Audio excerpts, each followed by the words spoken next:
എല്ലാ പ്രിയപ്പെട്ടവർക്കും നമസ്കാരം. രാജ്യസഭാ എം പിയും DYFIയുടെ അഖിലേന്ത്യാ പ്രസിഡൻറ്റുമായ എ റഹീം അദ്ദേഹത്തിൻ്റെ ഇംഗ്ലീഷ് ഭാഷയിലെ പരിജ്ഞാനം കൊണ്ട് കർണാടക ഗവൺമെൻറ്റിനെയും അതോടൊപ്പം കേരളത്തിലുള്ള ജനതയും ഞെട്ടിപ്പിച്ചിരിക്കുകയാണ്. അദ്ദേഹത്തിൻ്റെ ഇംഗ്ലീഷ് ഭാഷയിലുള്ള അഗാധമായ പാണ്ഡിത്യം, അദ്ദേഹം ഒരു നിസ്സാരണക്കാരനല്ല. അദ്ദേഹം BAയും MAയും LLBയും കഴിഞ്ഞിട്ടുള്ള ഒരാളാണ്. അതായത് ഒരു പോസ്റ്റ് ഗ്രാജുവേറ്റാണ്, അതോടൊപ്പം തന്നെ ഒരു LLB ഗ്രാജുവേറ്റാണ്. ഇത്രയും ഉയർന്ന വിദ്യാഭ്യാസമുള്ള ഇദ്ദേഹത്തിൻ്റെ ഇംഗ്ലീഷ് ഭാഷാ പരിജ്ഞാനം അക്ഷരാർത്ഥത്തിൽ സമൂഹത്തെ ഞെട്ടിപ്പിച്ചിരിക്കുകയാണ്. അദ്ദേഹത്തിൻ്റെ ആ ഭാഷയിലുള്ള ഇംഗ്ലീഷ് ഭാഷയിലുള്ള പരിജ്ഞാനം നിങ്ങളൊന്ന് കേട്ടു നോക്കൂ. Belongs to government property. It's a GBA property. That's why we have to did the demolition. So, can you the government of Karnataka make a audit in Karnataka city regarding this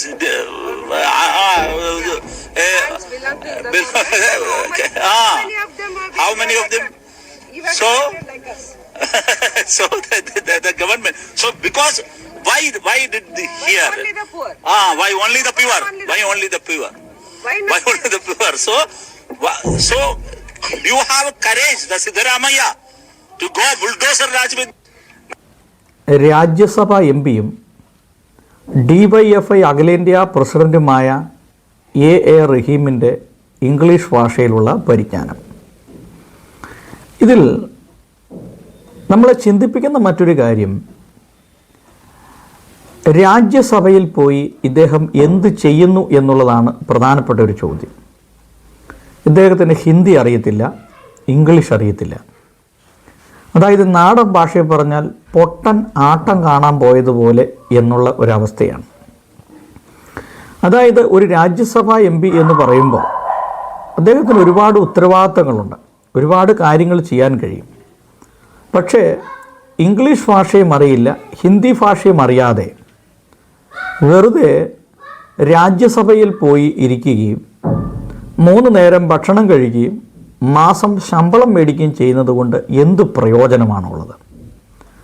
DYFIയുടെ അഖിലേന്ത്യാ പ്രസിഡൻ്റായിട്ട് സേവനമനുഷ്ഠിക്കുമ്പോൾ വിവിധ സംസ്ഥാനങ്ങളിൽ കടന്നു പോകണം. പൊതുവെ ഇന്ത്യയിലുള്ള എല്ലാ സംസ്ഥാനങ്ങളിൽ തന്നെ ഹിന്ദി ഭാഷ ആളുകൾക്കറിയാം. ഇംഗ്ലീഷ് ഭാഷ ഒരു കോമൺ ലാംഗ്വേജാണ്. ഈ 2 ഭാഷയും കൈകാര്യം ചെയ്യാൻ അറിയാതെ ഒരു DYFIയുടെ അഖിലേന്ത്യാ പ്രസിഡൻറ്റ് എങ്ങനെയാണ് ഒരു കാര്യങ്ങൾ ഓർഗനൈസ് ചെയ്യുക? പിന്നെ കമ്മ്യൂണിസ്റ്റ് പാർട്ടിയെ സംബന്ധിച്ചിടത്തോളം ഇപ്പോൾ കേരളത്തിൽ മാത്രമായി അവശേഷിച്ചിരിക്കുന്നു. മറ്റ് ഒരു സംസ്ഥാനങ്ങളിലും കമ്മ്യൂണിസ്റ്റ് പാർട്ടിയുടെ പ്രാതിനിധ്യം ഇല്ലാതായിരിക്കുന്നു, കുറയുകയാണ്. അപ്പം ഇത്തരത്തിലുള്ള ഒരു സാഹചര്യത്തിൽ ഇങ്ങനെയുള്ള ആളുകളെ, ഭാഷാ പരിജ്ഞാനമില്ലാത്ത ആളുകളെ രാജ്യസഭ എം പി പോലെയുള്ള ഒരു ഔദ്യോഗികമായ ഒരു പോസ്റ്റിലിരിക്കുമ്പോൾ, രാജ്യസഭ എം പി പോലെയുള്ള ഔദ്യോഗികപരമായിട്ടുള്ള ഒരു പോസ്റ്റിൽ അവരെ വയ്ക്കുമ്പോൾ ഏറ്റവും കുറഞ്ഞത് ഭാഷാ പരിജ്ഞാനമെങ്കിലും ഉണ്ടായിരിക്കണം. ഇങ്ങനെ ഈ 6 വർഷം ഇവരെ ഈ രാജ്യസഭയിൽ കൊണ്ടുപോയിരുത്തിയതിന് ശേഷം ഒരു പ്രയോജനമില്ലാതെ എന്തിനാണ് ഇത്തരത്തിലുള്ള ഒരു കാര്യങ്ങൾ ചെയ്യുന്നത്?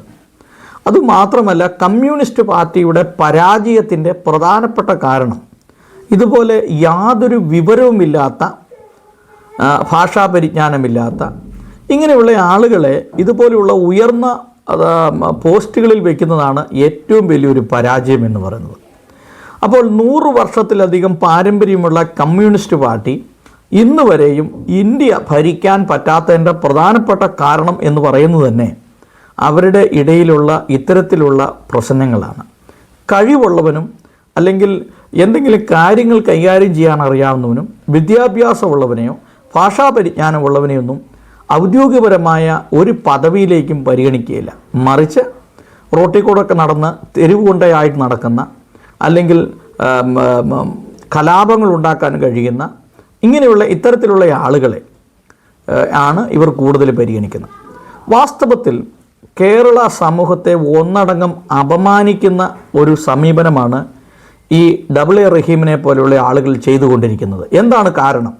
കേരളത്തിലുള്ള ആളുകൾക്ക് ഭാഷാ പരിജ്ഞാനം കുറവാണ്, കേരളത്തിലുള്ള ആളുകൾ, പ്രത്യേകിച്ച് കമ്മ്യൂണിസ്റ്റ് പാർട്ടിയിലുള്ള ആളുകൾ ഇത്തരത്തിലുള്ള ആളുകളാണ് എന്ന് മറ്റുള്ള സംസ്ഥാനത്തിലുള്ള ജനങ്ങൾക്ക് മനസ്സിലാകത്തക്ക രീതിയിൽ ഇങ്ങനെയുള്ള ആളുകൾ രംഗത്ത് വരുമ്പോൾ അത് കേരളത്തിന് തന്നെ, അതോടൊപ്പം തന്നെ കേരളത്തിലെ വിദ്യാഭ്യാസ സ്ഥാപനങ്ങൾക്കും അതോടൊപ്പം തന്നെ കേരളത്തിലെ സർക്കാരിനും വലിയൊരു അപമാനമാണ്.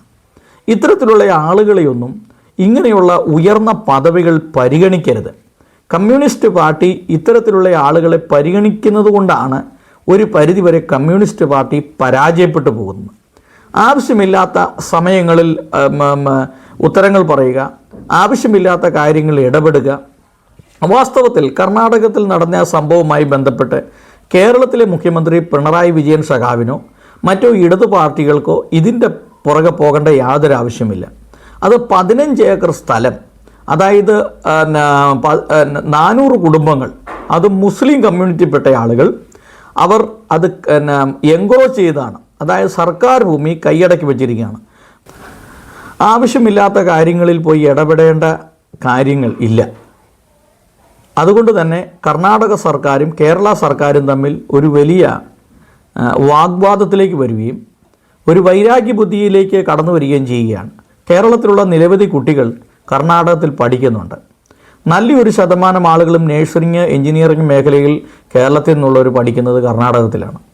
അപ്പോൾ ഇത്തരത്തിൽ രണ്ട് സംസ്ഥാനങ്ങൾ തമ്മിലുള്ള ഇതുപോലെയുള്ള പ്രശ്നങ്ങൾ ഉണ്ടാകുമ്പോൾ അവിടെ പഠിക്കുന്ന കുട്ടികളെയും അവിടെ ജോലി ചെയ്യുന്ന ആളുകളെയും ബാധിക്കും.